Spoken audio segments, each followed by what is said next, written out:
आजादी के 100 वर्ष पूरे होने पर जब हमें विकसित भारत बनाना है, तो सेहत हमारे नागरिकों की दुरुस्त होगी तभी विकसित भारत बनेगा।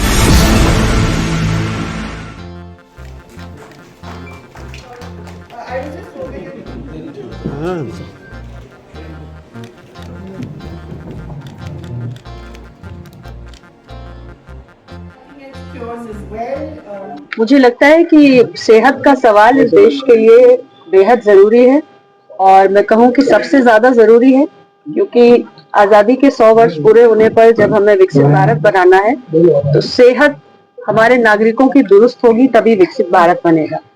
जब हमारे नागरिक सेहतमंद होंगे, स्वस्थ होंगे, तभी प्रोडक्टिव होंगे, देश की प्रगति में अपना योगदान दे पाएंगे। तो इस कॉन्क्लेव के आयोजन के लिए मैं the new Indian express group को बधाई देती हूँ। सेहत की बात होती रहनी चाहिए, आम जनमानस को जागरूक करते रहना चाहिए और बहुत सारे इस अवसर पर हमारे डॉक्टर्स हैं जिन्होंने अलग अलग स्पेशलिटीज में देश की सेहत को दुरुस्त रखने के लिए बेहतर योगदान दिया है।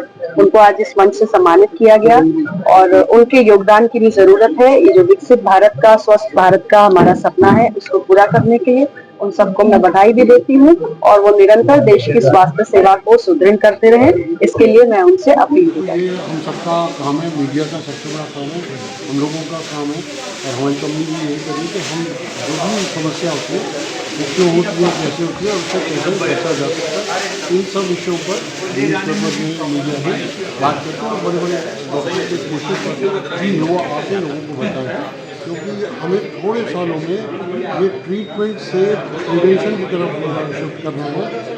ऐसा डॉक्टर के लिए प्रिवेंशन में भी है, ट्रीटमेंट में भी है, लेकिन मरीज के लिए फ़ायदा प्रिवेंशन है। इलाज बड़ा कॉस्टली हो जा रहा है, आप आने के लिए चाहते हैं, हमारी पास से दूर जा रहा है, वो किस तरह से दूर किया नहीं, बहुत आसानी से दूर किया जा सकता है, सुपर मुश्किल काम नहीं है, मगर इसमें कम्युनिटी हॉस्पिटल्स का आना जरूरी है, यानी कि कम्युनिटी हॉस्पिटल्स को ओन करें, यानी कि हर आदमी जैसा इंश्योरेंस देता है ऐसे अपनी कम्युनिटी में अस्पताल का जो खर्चा है वो उतने लोगों में डिवाइड हो जाए, 10 लाख लोगों में, 50 लाख लोगों में, और फिर वो जो महीने का पैसा वो एक ट्रस्ट में या एक बैंक अकाउंट में जाए और वहाँ से सारे हॉस्पिटल की सैलरी, स्टाफ की सैलरी। तो क्या होगा कि आपके घर में कोई भी अगर बीमार होता है तो वो उठे, कार्ड लेके जाए, इलाज कराए और घर वापस आ जाए, उसे कोई 1 रुपया नहीं देना, क्योंकि सारा जो खर्चा है वो कम होता है। में भी सर 10 लाख रुपये तक का गरीब लोगों के लिए ऐसा है, ऐसा है कि आप पैसा देकर इलाज से आपको डॉक्टर नहीं मिलता। कई बार आप पैसा लेके घूमते रहते हैं और फैसिलिटी नहीं होती, बेड नहीं होता। अब आपने कोविड में देखा कि लोग 25-25 लाख लेके घूमते रहे, उसमें भी डेथ हो गई।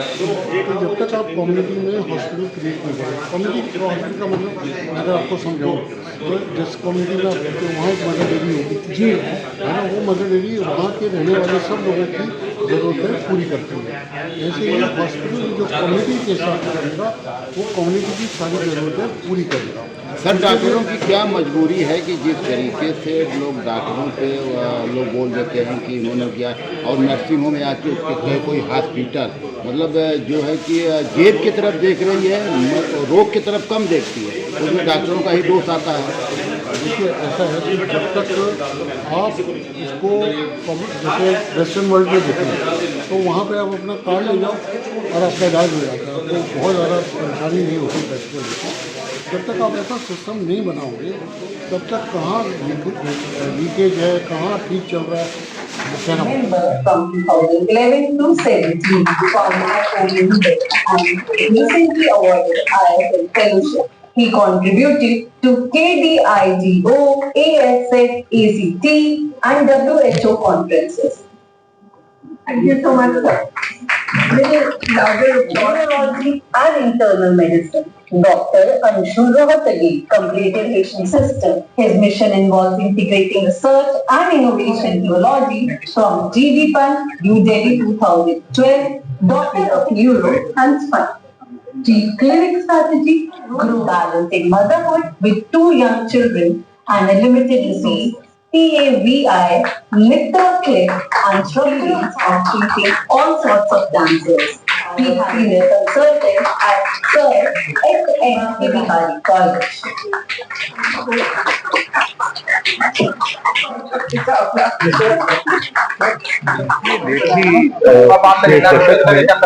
हेल्थ के लिए बहुत कुछ हुआ है। जो आयुष्मान स्कीम है हमारी वो बहुत सक्सेसफुल है और हर अस्पताल अब इंटरनेशनल पेशेंट्स को भी बहुत ज़्यादा कर रहा है, प्राइवेट में भी। तो दुनिया से लोग आ रहे हैं, not only from surrounding 7 countries but also from America and Europe, वहाँ से भी लोग आते हैं। और यहाँ क्योंकि फैसिलिटीज़ बहुत अच्छी हैं, बहुत अच्छी है, पहले जैसे थाईलैंड जाते थे अब इंडिया आते हैं, और यहाँ के डॉक्टर्स बहुत एक्सपीरियंस्ड हैं, बहुत इम्प्रूव हो रहा है अब हेल्थ। और मुझे लगता है अगले कुछ सालों में बहुत ज़्यादा तरक्की होने वाली है। मैं हूँ doctor Praveen Gupta, chairman neuro sciences Marengo Asia group of hospitals. ये अवार्ड जो हम लोग मेहनत करते हैं पेशेंट्स को ठीक करने के लिए, उसकी रिकॉग्निशन है। डॉक्टर्स को रिकॉग्नाइज करना बहुत ज़रूरी है क्योंकि उससे उसका मनोबल बढ़ता है, और हम चाहते हैं कि हम लोगों की सेहत को बरकरार करने के लिए और सेहत के सवाल को आंसर करने के लिए भरसक मेहनत और प्रयास करें और उनको best quality health care affordable prices पे दे पाएँ, जिससे कि हम हेल्थ केयर फॉर ऑल का सपना पूरा कर पाएँ। और टेक्निकल इनोवेशंस और मॉडर्न एविडेंस और मॉडर्न साइंस को हेल्थ केयर में लाके लोगों की सेहत को बेटर बनाऊं। खुश हूँ और प्रसन्न हूँ क्योंकि ये एक रिकॉग्निशन है जो हमने 35 साल से काम कर रहे हैं न्यूरोलॉजी में, इसका हमारा ये रिकॉग्निशन है। और ये इंडियन एक्सप्रेस के जो अवार्ड्स हैं उसको पाके मैं काफ़ी खुश और प्रसन्न हूँ। और मैं श्रीजी ज्वेल्स को रिप्रेजेंट कर रहा हूँ, और हमने आज ये हेल्थ कॉन्क्लेव जो सवाल सेहत का, इसके लिए हमने स्पॉन्सरशिप करी है और ये बहुत ही अच्छा कॉन्सेप्ट है। और हमारी कंपनी इसी में बहुत ज़्यादा बिलीव करती है कि लोग जो है स्वस्थ रहें और हेल्थ अवेयरनेस सब लोगों में बढ़े। आजकल बहुत ज़्यादा प्रॉब्लम हो रही है लोगों को हेल्थ रिलेटेड, बहुत ज़्यादा मेंटल रिलेटेड इश्यूज़ भी आ रहे हैं, एंजाइटी डिप्रेशन हो रहे हैं, तो सब लोगों को अवेयरनेस हो जाए इस बारे में। और हम हेल्थ के कॉज को बहुत ज़्यादा सपोर्ट करते हैं और मेरी प्रैक्टिस कृष्णा नगर में है और मैं करीब 23 साल से प्रैक्टिस कर रहा हूँ। सर, आज स्वास्थ्य की जो चर्चा हुई है उसके बारे में क्या कहना चाहिए? देखिए, हम लोग स्वास्थ्य को जो देखते हैं होलिस्टिकली देखना चाहिए हम लोगों को। सिर्फ हम जनरल बॉडी हेल्थ के बारे में अगर हम डिस्कस कर रहे हैं तो ओरल हेल्थ सबसे इम्पॉर्टेंट फैक्टर हो जाता है। और अगर हमारे मुंह की कंडीशन अच्छी है तो बहुत सारी ऐसी सिस्टमिक प्रॉब्लम्स हैं जिनको हम अवॉइड कर सकते हैं। आजकल काफ़ी कुछ इस पर चर्चा चल रही है कि अगर हमारे मुंह के अंदर में जो बैक्टीरियल ग्रोथ है अगर वो कंट्रोल्ड है, लिमिटेड है, तो बहुत सारी बीमारियाँ जैसे डायबिटीज़ हो गया, अल्जाइमर्स हो गया, इनके ऊपर भी हम नज़र रख सकते हैं। तो ये काफ़ी ज़रूरी है हम लोगों के लिए कि हम अपने ओरल हेल्थ को बिल्कुल सही रखें। कि लोग इसको लेके काफ़ी अवेयरनेस नहीं दिखाते। ये अवेयरनेस के पीछे बहुत सारी रीजंस हैं। लोगों को लगता है कि हमारा जो हेल्थ है ना, हम टेकन फॉर ग्रांटेड, ऊपर वाले ने बिल्कुल हमें दे दी है बॉडी जिसकी कोई केयर करने की ज़रूरत नहीं है। तो प्रॉब्लम दोनों तरफ से है, थोड़ी अवेयरनेस की कमी भी है, लोग उतना पढ़ते भी नहीं हैं इस चीज़ों के बारे में। बट हमारा फ़र्ज़ बनता है कि लोगों को हम जागरूक कराएं, जिससे कम से कम अभी जैसे हमारे प्राइम मिनिस्टर साहब का भी कहना है कि स्वस्थ भारत रहेगा तभी वो तरक्की करेगा। तो अगर आपका शरीर स्वस्थ है, आपको कोई शारीरिक रूप से कोई समस्या नहीं है, तो डेफिनेटली आप अपने प्रोफेशन में भी अच्छा करेंगे। So in all those All India Institute of Medical Sciences, we have the deployment of the Bhishma Cubes also. And all this keeping in mind that our healthcare system has to be climate resilient. It has to be prepared to respond effectively to any emergency or health crisis that occurs in the future. And then digital technology, innovation. I can proudly say that today India is emerging as one of the preeminent nations to be adopting technology and digital health solutions to transform the lives of its citizens.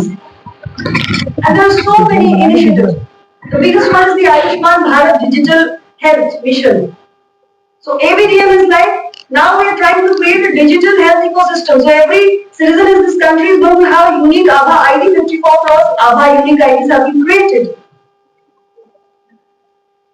So whether it is Ayushman Bharat Digital Mission, or it's e-Sanjeevani, or it is e-Raktakosh, UWIN, which is our universal immunization program portal, CoWIN app you have heard of, and Telemanus, which is a 24/7 helpline for patients suffering from mental issues. These are going to be game changers because technology, you agree that it has the power to transform the lives of individuals, improve the patient care outcomes, and also enhance the healthcare delivery. And that is what it is doing, and we are adopting these solutions. So today, we also have medical drones. So Prime Minister launched these medical drones facility for 11 All India Institute of Medical Sciences last year on. And we all know the potential of medical drones. Our Department of Health Research and ICMR, they are running schemes like Medtech Mitra, Patent Mitra. They provide hand-holding support to healthcare innovators, startups, providing them regulatory guidance, giving them clinical validation, and also helping them in patenting support. And removing all the bottlenecks for them and making their ideas turn into market-ready solutions. Today, artificial intelligence is being adopted in its true spirit, creating centers of excellence in All India Institute of Medical Sciences, Delhi, Rishikesh, and also PGI Chandigarh. So our healthcare system doesn't stay untouched from digital health and innovation, innovative technologies. And government warns that there should be more and more public-private partnership. Us is a huge country, as I said. We have a population, 1.2 crore people, and different levels of prosperity. It is not just desirable, it's also indispensable when we come together, public sector and private sector. And there are so many areas where we could partner, and we are partnering. Private sector participation will help us in improving, I would say, idea. Its infrastructure, its efficiency, its delivery, and it's also access. And as we see it, health is a shared mission. It's a common goal. So nothing should actually refrain us from moving fast towards achieving our common goal, which is to attain best and excellent patient care outcomes. So that is how Government of India, and there's a lot that can be said, but health is like vast. It never comes to an end. But there are broadly things that we are doing to address the major issues which exist in India's healthcare landscape. And all I wish to say is that we need to continue to work together and we will be able to achieve our targets. Health, as I said, health for all is the belief and philosophy on which we function. Attaining health for all, it is not just an ambitious goal. It is not just a policy issue.